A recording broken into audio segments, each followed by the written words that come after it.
안녕하십니까. 성남시 언론사 대표협회는 오늘 성남시의회 윤창근 의장님을 모시고 인터뷰를 갖도록 하겠습니다. 저는 오늘 인터뷰를 진행하는 홍명기 기자입니다.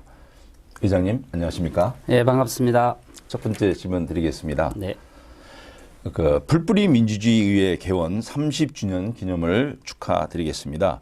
현재 우리나라 풀뿌리 민주주의 의미와 성과에 대해서 말씀해 주시고, 두 번째는 의장님이 이끄셨던 제8대 성남시 의회는 어떤 의미와 성과가 있었는지 말씀해 주십시오. 예, 우리나라 민주주의의 근본은 풀뿌리 민주주의입니다. 모든 사람들이 잘 알고 계시는 것처럼 대학생을 시작으로 온 국민이 참여한 6월 항쟁, 그것을 통해서 국민들의 관심과 열정이 있었기 때문에 오늘날의 민주주의가 확립될 수 있었습니다. 예, 그렇습니다. 지방자치만 보아도 60년에 처음 시작되었던 지방자치가 중간에 없었었죠. 예, 그렇죠. 그리고 김대중 대통령의 단식으로 1991년에 다시 부활해서 지방자치가 살아났습니다. 예. 그리고 그때 만들어진 법이 한 번도 바뀌고 있지 않다가 작년 2020년 12월에 지방자치법이 전부 개정되었습니다. 지방자치법 전부 개정을 통해서 지방자치의 권한이 많이 확대가 되었죠. 그래서 인사권이 독립되고 또 정책지원관이 도입됨으로 해서 지방자치가 2.0 시대를 맞이할 수 있었습니다. 주민이 중심이 되고 마을이 중심이 되고 지역이 중심이 되는 지방자치가 민주주의를 만들어내는 근간이 될 수 있다 이렇게 생각을 합니다. 그런 의미에서 성남시 의회는 지방자치와 관련해서 8대 의회 동안 여러 가지 역할들을 해왔습니다. 첫 번째로는 코로나 위기 속에서 우리가 여야가 어떻게 이 위기를 함께 극복할까 하는 생각을 가지고 여야 상생 협치 협약을 맺어서 오로지 시민만을 바라보고 이 코로나를 극복하자. 이것이 지방자치의 기본이다 이런 생각을 가지고 활동을 해왔고요. 성남시 의회에서는 시민들과의 소통을 위해서 UCC 경진대회 혹은 의원들이 하고 있는 3분절에 이런 이 SNS를 통한 활동을 강화했습니다. 그 활동을 강화하기 위해서 미수방도 만들었고요. 지난 2년 동안 오로지 비대면 속에서 의정활동을 어떻게 할까 하는 각종 다양한 대책들을 세워서 활동을 해왔습니다. 진정한 풀뿌리 자치라고 하는 것은 바로 그 시대에 맞는 정책들을 그 시대에 맞는 대응을 해주는 것이 필요한데 우리 의회는 그러한 대응을 해왔다 이렇게 자부할 수가 있겠습니다. 네. 고맙습니다. 그러면 두 번째 질문 들어가겠습니다. 조금 아까 이제 코로나 말씀을 좀 하셨는데요. 지금 코로나19로 인해서 팬데믹 상황이 계속되고 있습니다. 또다시 또 이제 오미크론이 우리 일상을 변화시키려 하고 있거든요. 이에 따라서 시민에게 위로의 말씀 좀 한번 좀 해주시죠. 예, 지난 2년 동안 시민들께서 항상 코로나19 위기는 금방 종결될 거라고 믿었습니다. 그러나 세상이 그렇지 않았고요. 정부의 방역 지침을 잘 준수해 주신 우리 시민 여러분들 때문에 이 위기를 함께 잘 극복해 왔습니다. 그리고 위드 코로나가 되었죠. 그러나 그 위드 코로나 상황 속에서 급격하게 우리 상황이 다시 위기를 또 맞게 되었습니다. 확진자가 급증했고요. 중증 환자도 많이 늘었고요. 사망자도 많이 늘게 됨으로 해서 또 더더군다나 오미크론 변이까지 생김으로 해서 위드 코로나 상황을 종식하고 다시 방역을 강화하는 그런 상황에 이르게 되었습니다. 우리 시민 모두가 안전을 지키고 일상을 회복하고 새로운 세계로 나가야 되는 상황에 이런 위기가 다시 닥쳐왔는데요. 이 위기는 결국 우리 모두가 함께 극복해야 될 몫이라고 봅니다. 그렇지만 이런 코로나 위기 속에서는 가장 낮은 곳에 가장 없는 사람들이 가장 넓게 그런 분들이 가장 큰 피해를 입게 되어 있습니다. 소상공인이나 자영업자 그리고 프리랜서나 특수고용 노동자 그리고 돌봄이 필요한 장애인이나 노인 아이들 이런 분들이 더 많은 피해를 볼 수밖에 없는 상황입니다. 이렇게 피해를 많이 보는 사람들이 처해 있는 취약계층이나 사각지대의 노인분들에 대한 대책이 시급하다고 볼 수가 있겠고요. 네. 보다 더 직접적으로 그분들에 대한 지원을 아끼지 않는 것이 중앙정부나 지방정부의 역할이다 이런 생각을 해봅니다. 네. 이 위기를 이렇게 취약계층이나 사각지대에 있는 분들부터 챙기는 것이 우리의 몫이라고 볼 때 네. 우리 모두가 그런 부분에 대해서는 공감하고 함께 노력해 주셔야 된다고 봅니다. 네. 이 코로나를 극복하고 이제는 회복의 길로 가야 되는데 네. 회복하기 위해서 우리 시민 모두가 연대하고 협력해가지고 네. 함께 함께 이 위기를 극복한다면 내년에는 마스크를 벗고 만나실 수 있지 않을까 이렇게 생각을 해봅니다. 예. 우리 시민 여러분 모두가 힘 같이 냈으면 좋겠습니다. 예, 고맙습니다. 자, 이제 세 번째 말씀을 여쭙겠습니다. 여태까지 성남시 의회를 이끌어 오시면서 시민과의 소통에 힘써 오셨는데, 이제 아까 첫 번째 질문에 잠깐 조례 유튜브 방송에서 말씀을 좀 해주셨는데요. 그런 그 3분 조례 유튜브 방송이나 페이스북, 인스타그램 등 SNS 활동을 통해서 시민들과 소통을 양적으로나 질적으로 계속 확대해 오셨습니다. 그 성과를 좀 알려주시고 그다음에 시민들과 의원들의 반응은 어떤지 좀 말씀해 주십시오. 예, 지금은 소통의 시대입니다. 소통을 통해서 공감해야 되는 시대입니다. 가정에서도 부모나 자식 간의 소통이 중요한 것처럼 우리 의원들도 시민과의 소통이 중요합니다. 시민이 행복해지는 첫걸음은 바로 소통이라고 생각을 합니다. 이 코로나19라는 이런 장애물이 있었지만 우리 성남시의회는 미디어 소통망을 구축해서 대면의 어려움을 온라인으로 극복을 했습니다. 유튜브를 통해서 또는 SNS, 각종 SNS를 통해서 시민과의 소통을 강화해 왔고요. 우리 성남시 의회의 대표 브랜드인 3분 조례가 자리를 잡았습니다. 예. 지금까지 의원들께서 40여 건의 3분 조례를 이 유튜브를 통해서 방송을 했는데요. 조례를 3분 동안 쉽게 시민들이 알아듣기 좋게 설명하는 그런 것인데요. 네. 그거에 대한 반응이 매우 좋습니다. 그 외에도 시민들에게 듣다 혹은 그 현장 마이크 그리고 환경 챌린지 이런 부분들을 통해서 시민들과 함께하고 시민의 소리를 듣는 걸 중심으로 저희는 많은 대책을 만들어 왔습니다. 네. 이렇게 여러 가지 콘텐츠를 통해서 우리 시민들의 어려운 애환을 경청하고 또 서로 해결책을 모색하면서 이 복지 사각지대나 어려운 이웃들을 발굴해서 어떻게 지원할 수 있을까 하는 방법들을 찾아왔습니다. 이런 새로운 방법들을 통해서 우리 시민들이 긍정적인 이 반응을 보이고 있는데요. 앞으로도 우리 성남시 의회는 시민들에게 더 많이 다가가고 시민의 소리를 더 많이 듣도록 노력하겠습니다. 예.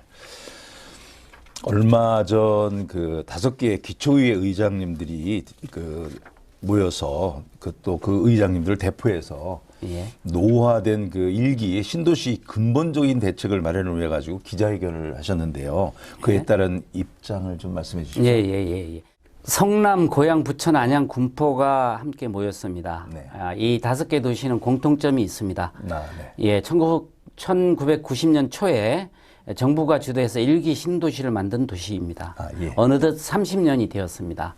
이렇게 1기 신도시는 정부가 주도한 그런 최초의 계획도시인 만큼 정부가 국민에게 도시 재생의 방향을 제시해야 될 의무가 있다고 생각을 합니다. 네.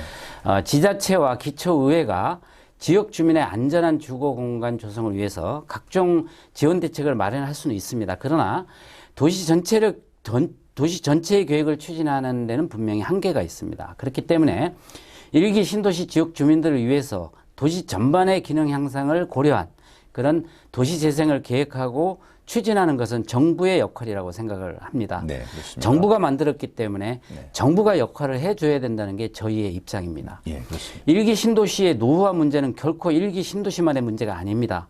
지금 만들어지고 있는 2기나 3기 신도시들이 그 길을 따라갈 것이기 때문에 이 문제는 앞으로도 이 크게 중요한 문제라고 볼 수가 있습니다. 1기 신도시 문제를 정부가 적극적으로 나서서 해결함으로 해서 그 이후에 있을 2기, 3기 신도시도 함께 개선될 수 있기 때문에 고려해야 될 문제라고 생각을 합니다. 그래서 정부가 적극적으로 나서서 1기 신도시 특별법을 정부가 책임지고 만들어서 지원해야 된다. 이렇게 생각을 합니다. 네. 정부가 1기 신도시 재생정책을 성공적으로 추진을 하면 2기, 3기 신도시의 롤모델이 될 것이고요. 대한민국 도시계획의 패러다임을 전환시키는 도시정책이 될 것이다. 이렇게 생각을 합니다. 5개 지자체 단체장들과 시의회 의장들이 1기 신도시 활성화를 위한 공동 입장을 국회에서 발표를 했는데요. 네. 이 공동 체계를 단체장이든 의회든 공동 체계를 만들고 중앙 정부로부터 1기 신도시 활성화를 위한 특별법을 조속히 만들어서 예. 1기 신도시 문제를 해결할 수 있도록 저희는 앞으로도 지속적으로 요구할 생각입니다. 특히 성남은 1기 신도시인 분당에 리모델링을 하고 있는 7개 단지가 있습니다. 예. 이 7개 단지에 대한 리모델링 지원이 지자체만으로는 될 수가 없습니다. 정부가 특단의 조치를 취해서 그런 부분에 대한 지원을 할 수 있도록 특별법이 조속히 만들어져야 된다고 생각을 합니다. 아, 그렇군요. 그러면 지금까지는 바로 그 신도시 부분에 대해서 말씀을 좀 해주셨는데요. 근데 우리 그 성남시에서는 그 또 다른 그 숙제가 좀 있습니다. 구시가지와 신시가지의 균형 발전이 안 되고 있는 것이 또 현실이거든요. 그런데 그 구시가지에서 보다 그 쾌적한 주거 환경, 생활 환경 개선을 위해 가지고 그 성남시 의회가 추진하고 있는 계획과 방안에 대해서는 좀 말씀해 주세요. 예. 예, 성남은 삼색 도시라고 합니다. 삼색 도시요. 네, 분당, 본도심, 또 최근에 생긴 판교나 위례 이래서 네. 색깔이 조금씩 다른 삼색 도시로 구성이 되어 있습니다. 그렇게 구성을 하다 보니까 본도심과 신도심 간의 균형이 조금 무너져 있죠. 네. 예, 발전도 다르고 삶의 질도 다릅니다. 그렇기 때문에 이런 균형을 좀 맞추는 노력이 반드시 필요하다고 봅니다. 그런 면에서 볼 때 본도심에 대한 원도심이라고 하죠. 원도심에 대한 노력을 저희가 많이 하고 있는데요. 첫 번째 노력은 재개발입니다. 지금 본도심도 여러 구역에서 재개발을 하고 있습니다. 네, 그리고 또 2차 재개발을 또 계획을 예. 하고 있고요. 아마 앞으로 향후 10년 내로는 본도심의 그 노후한 주택들이 예. 재개발을 통해서 많이 변할 겁니다. 네. 그 변화에 대해서 우리 성남시가 적극적으로 정책을 하는 것들이 반드시 필요한 것일 거고요. 그게 가장 중요한 문제일 겁니다. 두 번째는 이 삶의 질을 높이는 게 반드시 그 주택을 개선하고 아파트를 짓는 것만으로 해결될 수 그렇죠. 없기 때문에 환경 자체를 바꿔주는 게 필요한 겁니다. 그 환경을 바꾸는 데 있어서 중요한 것이 시민들이 찾아갈 수 있는 공원이나 녹지, 뭐 체육시설 이런 것들이 되겠죠. 그런 면에서 볼 때 지금 성남시 1공단에 그 공원을 조성하고 있고 내년 2, 3월이면 아마 준공을 하게 될 텐데요. 그동안에 성남 원도심에 없었던 그 평지 공원이 드디어 생기는 겁니다. 예. 아주 오랜 기간 동안을 통해서 이제 만들어지는 거고요. 희망대 공원도 그와 연계해가지고 상당한 예산을 들여서 리모델링을 하게 될 겁니다. 그래서 원도심 중앙에 1공단과 희망대 공원을 연계해서 멋진 공원이 아마 재탄생되게 될 겁니다. 그런 부분들은 바로 우리 시민들에게 허파와 같은 역할을 할 것이고요.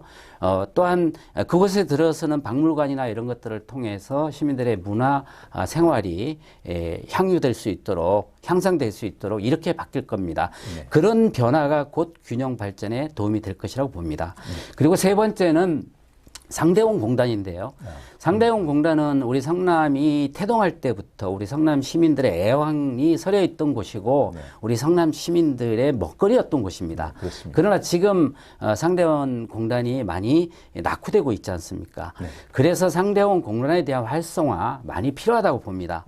이 하이테크 밸리를 새로 혁신해서 변화시켜야 될 필요성이 있다. 이렇게 볼 때 이 새로운 산업들, 바이오 산업이나 스마트 관련된 산업들 이런 것들을 육성하고 근로자나 근로 환경을 개선하도록 하고 또는 경제 구조를 많이 확충해서 새로운 이 상대원 공단이 될 수 있도록 이렇게 만들어내야 될 것이라고 봅니다. 특히 이 상대원 공단에 환경을 해치고 있는 레미콘 공장의 이전, 반드시 해결해야 될 문제일 것이고요. 또 상대원 공단에 출근을 하는 사람들의 교통 문제를 해결해야 될 텐데요. 주로 궤도 교통 중심으로 해결해야 된다고 봅니다. 위례에서 광주로 가는 위례 3동 선 연장이 조속히 해결이 돼야 될 것이고요. 그리고 트램이나 이런 이 근로자들이 쉽게 출근을 하고 접근할 수 있는 그런 대중교통망이 확충이 돼야 될 겁니다. 예, 그런 노력들이 이 본도심을 변화하고 발전시키고 도시 균형을 조금 맞추는데 도움이 되지 않을까 이렇게 생각을 합니다. 예. 대한민국이 우리가 이제 선진국이 되었습니다. 네. 지방자치도 선진국에 걸맞는 발전을 또 사실은 해오고 있습니다. 근데 최근 집행부 성남시에서 스마트 시티 성남이라는 개념으로 우리 시를 만들어가고 있습니다. 집행부가 추진하는 이 정책에 대해서 의지나 방향성 그리고 결과 등에 대해서 어떤 의견을 갖고 계신지 말씀해 주시죠.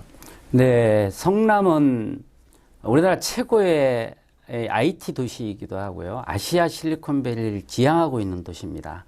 이 최첨단 도시인 성남은 반드시 스마트 시티가 되어야 될 문제이다.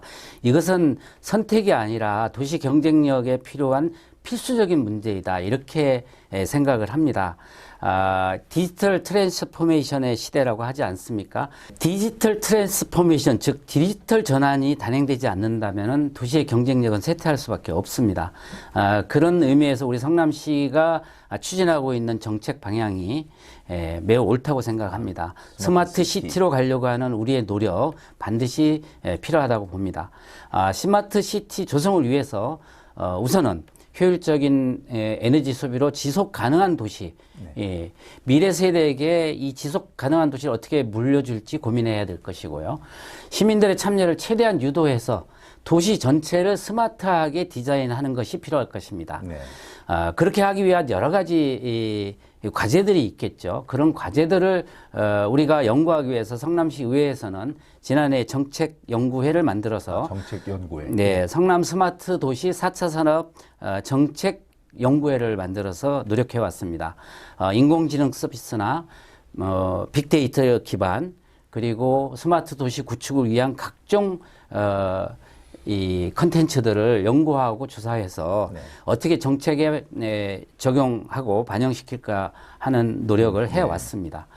최근에 우리 시에서 역점적으로 하고 있는 게임 산업이나 드론 산업 이런 부분들도 역시 우리 성남시의 미래의 먹거리가 될 텐데요.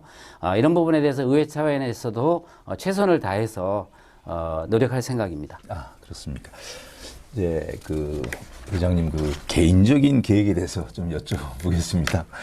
사선 시의원으로서 역할을 계속해서 이제 성남시를 위해서 일을 해 오셨는데요. 네. 정치인으로서 어떤 계획을 가지고 계신지요? 네, 저는 성남에 50년 살았습니다. 시의원 16년 이제 들어섰습니다. 네. 16년 동안 오로지 저는 성남만을 바라보고 왔습니다. 저는 지방자치론자로서 풀뿌리 민주주의가 제대로 되어야 나라가 산다 이렇게 생각하는 지방자치론자입니다. 그렇기 때문에 저는 사선 시의원을 마무리를 하면 역시 성남을 위해서 지금까지 제가 가져왔던 생각이나 공부해왔던 어떤 여러 가지 저의 내공을 여전히 사용해야 된다 이렇게 생각을 합니다. 이렇게 열심히 노력해온 것들을 사장시키기는 아깝기 때문에 그런 부분들을 다시 쓸 수 있도록 노력할 생각입니다. 그것이 성남시장으로 출마하는 것이든 혹은 어떤 것이든 간에 오로지 저는 성남 시민을 위해서 성남시에서 제가 할 수 있는 역할을 할 생각이다 이렇게 생각을 합니다. 계속 우리 시민을 위해서 노력을 하시겠다는 그런 말씀이시네요. 이제 마지막 질문이 되겠네요. 올해 2021년이 저물어가고 있습니다. 한 해 동안 의정 활동에 대해서 시민들의 반응에 대해서 좀 말씀해 주시고 새해 각오와 인사 말씀을 좀 부탁드리겠습니다. 한 해 동안 성남시의회에 보내주신 시민 여러분들의 아낌없는 성원과 따뜻한 격려에 감사드립니다. 시민 여러분들의 가정에 건강과 행복이 가득하시고 소망하는 일이 이루어질 수 있도록 진심으로 기원드립니다. 올해 대부분의 의정활동이 코로나19 극복 관련이었습니다. 골목 상권을 위한 선결제 캠페인과 온라인을 이용한 소통 시도, 그리고 맞춤형으로 지원하고 처방하는 그런 SEG 백신 개발까지 성남시 의회는 끊임없이 노력하고 달려왔습니다. 네. 또한 개원 30주년을 맞이하여 시민들의 참여를 유도할 수 있는 다양한 행사를 치르며 미래의 지방 분권을 활성화해 가장 중요한 시민 참여의 초석을 다지기도 했습니다. 예. 시민 여러분, 코로나19로 모두가 어렵고 힘든 상황이지만 이럴 때일수록 서로를 믿고 힘과 지혜를 모아야 합니다. 성남시 의회는 2022년 이민년 새해에도 한마음으로 힘을 모아 시민들의 경제적 어려움과 정신적 고통을 시민과 함께 극복하겠습니다. 희망을 잃지 말고 우리 함께 힘을 모아서 서로 응원하며 다시 한번 이 위기를 극복해냅시다. 시민의 마음을 얻는 성남시 의회가 언제나 여러분 곁에서 함께 하겠습니다. 고맙습니다. 네. 오늘 윤창근 성남시 의회 의장님을 모시고 인터뷰를 진행하였습니다. 여태까지 수고해 주신 여러분들 고맙습니다. 감사합니다.